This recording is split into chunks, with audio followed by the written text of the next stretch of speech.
ये मुरारी के चक्कर में इस्तीफा देना पड़ा मेरे को। अगले ने इस्तीफा भी दिला दिया, 9 महीने का वनवास भी करा दिया। जो ईआरसीपी है वो 20 जिलों का टोटल ये मानो करीबन 2,21,000 हेक्टेयर जमीन की सिंचाई होगी।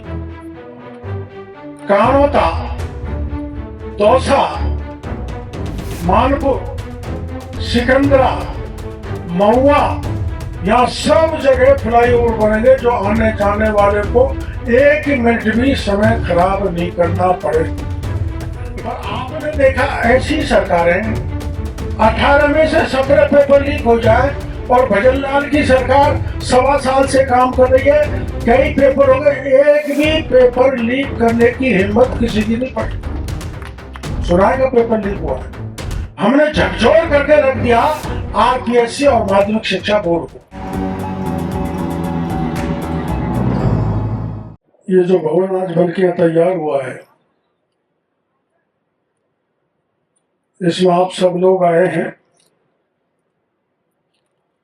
और आपने इस कार्यक्रम की शोभा बढ़ाई।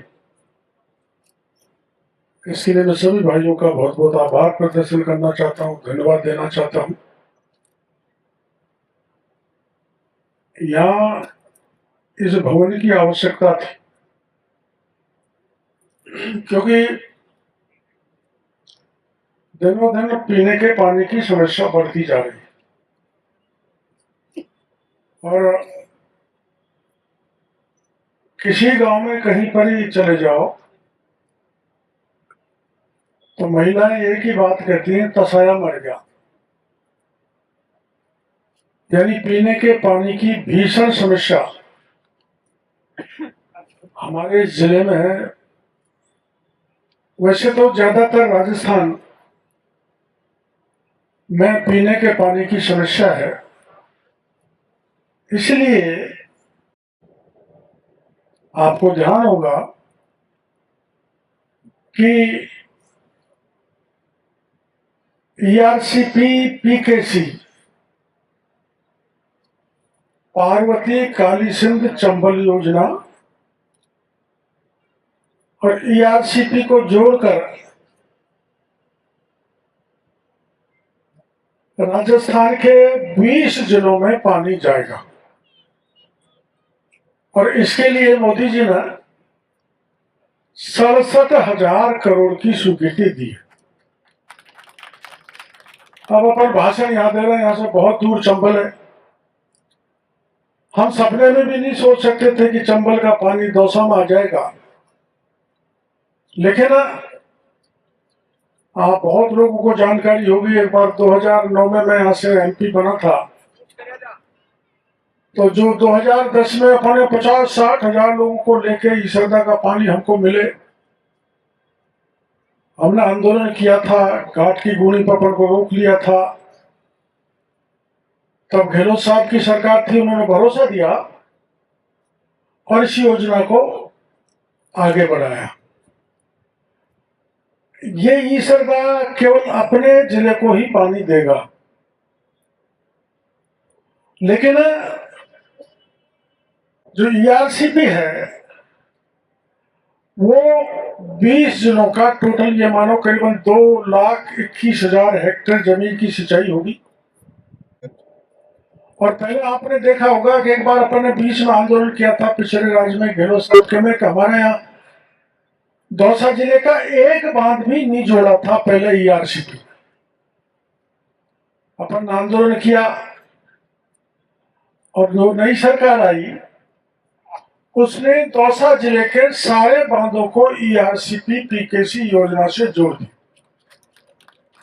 एक सुझाव हमने दिया था, यहाँ बैठे हैं अपने मुरारीलाल जी, मैं इनको भी कहूंगा कि अपने जो चांदराना बांध है, मैंने लिख के दिया है मुख्यमंत्री जी को भी, हमारे जल संसाधन मंत्री जी को, चांदराना बांध में आप भरपूर पानी डालकर उस पानी को बाणगंगा में छोड़ दें और इसको भरतपुर तक जाने दें, ताकि चांदराना से लेकर भरतपुर की जो नदी के किनारे गांव हैं उनका पानी रिचार्ज हो जाए, जल स्तर ऊपर बढ़ जाए, क्योंकि मामला केंद्र का है।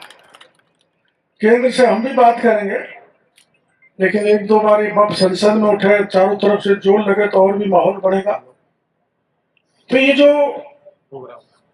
आप ये बहुत लोग बैठे, आपने कभी भी नहीं सोचा होगा ये कभी भी कि दौसा बंबई से जुड़ जाएगा। आपने ये भी कभी नहीं सोचा होगा कि चंबल का पानी भिवाड़ी पर पहुंच जाएगा, दिल्ली के पास। तो ये जो योजना है, मैं किसी पार्टी का क्रिटिसिज्म यहां पर नहीं करना चाहता, तो ये जो विकास की गति पकड़ी है, ये क्यों पकड़ी है? मैं आपको कहना चाहता हूं कि मोदी जी के मंत्रिमंडल में ये 11वां साल हो गया, आप एक भी मंत्री पे भ्रष्टाचार के नाम पे उंगली नहीं उठा सकते। यानी चोरी बंद हुई है, भ्रष्टाचार बंद हुआ है, तो देश में चहुमुखी विकास के काम हो रहे हैं। दिल्ली मुंबई बन गया, मैं तो यहां से चढ़ता हूं भाड़ा रेल से और 2 घंटे में दिल्ली पहुंच जाता हूं। अब कोटपुरा शाहपुरा के कार्यकर्ता पूछते हैं, साहब आजकल तो इधर तो आते ही नहीं आप। मैंने किया है क्या, हमको तो सीधा मोदी जी ने दिल्ली बंबई से जोड़ दिया। इसलिए मैंने तो कभी नहीं सोचा, भाई मैं 72 साल का हो गया, कि दिल्ली मुंबई एक ऐसा रोड बनेगा बड़ा। और एक बात और सुन लो, हम तो पता नहीं जिंदे रहेंगे कि नहीं जिंदे रहेंगे, जिस जगह से मैं भाषण दे रहा हूं ये जगह गुड़गांव की तरह विकसित हो जाएगी, इस बात का भरोसा मैं आप सभी भाइयों को दे रहा हूं। क्योंकि इसका 15% जो जल है वो उद्योगों को दिया जाएगा, तो ये उद्योग आएंगे, ये आईटी सेक्टर में काम होगा, या मेडिकल हेल्थ की बड़ी बड़ी सर्विसेज आएंगी, कॉर्पोरेट्स आएंगे, बड़े व्यापारी आएंगे। तो ये जो जगह है यहाँ प्लस बानीकुई से जो सीधा जोड़ा है जयपुर को, ये एक ऐसा विकसित क्षेत्र हो जाएगा जैसा अपना गुड़गांव। और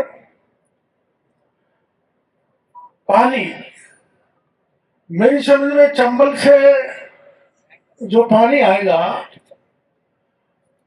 उसमें ये ईसरदा वो जगह है मैं जहाँ डॉक्टर रहा हूं, मैं ईसरदा में डॉक्टर रहा हूं, नौकरी की है। और मेरे को सौभाग्य है इस बात का, उस ईसरदा का पानी मेरे गांव में पहुंचेगा जहां मैं डॉक्टर रहा हूं। कितने बड़े सौभाग्य की बात है, कभी ये भी नहीं सोचा था। तो ईसरदा में कभी भी कमी पानी की नहीं आएगी डैम में। क्यों? कि वो ईसरदा में चंबल का पानी भी डलेगा। ये जो ईआरसीपी की योजना है उससे ईसरदा और बीसलपुर भी जुड़े।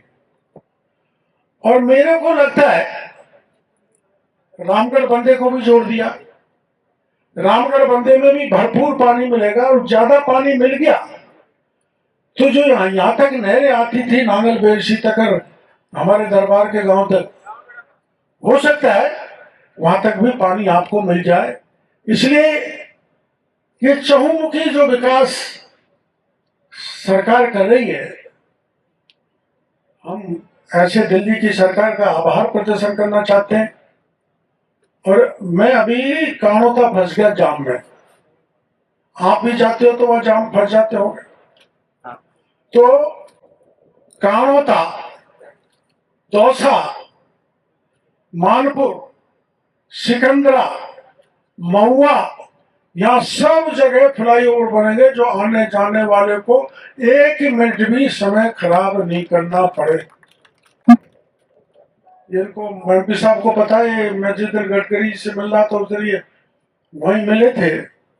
तो दौसा में तो 3 एक अंडरपास बनेगा, छतरी वाली ढानी में एक अंडरपास को भारत सरकार ही पैसा दे रही है। देना तो गहलोत साहब को चाहिए था, लेकिन वहां तो सब लीक हो गया था, आपको पता है।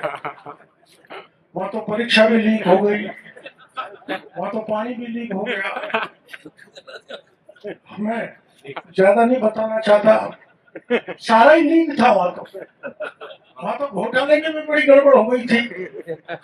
खैर ये क्योंकि मंच हम साझा कर रहे हैं तो किसी दल पर हमला करना उचित नहीं है, पर आपने देखा ऐसी सरकारें 18 में से 17 पेपर लीक हो जाए और भजन लाल की सरकार 1.25 साल से काम कर रही है, कई पेपर हो गए, एक भी पेपर लीक करने की हिम्मत किसी की नहीं पड़ी।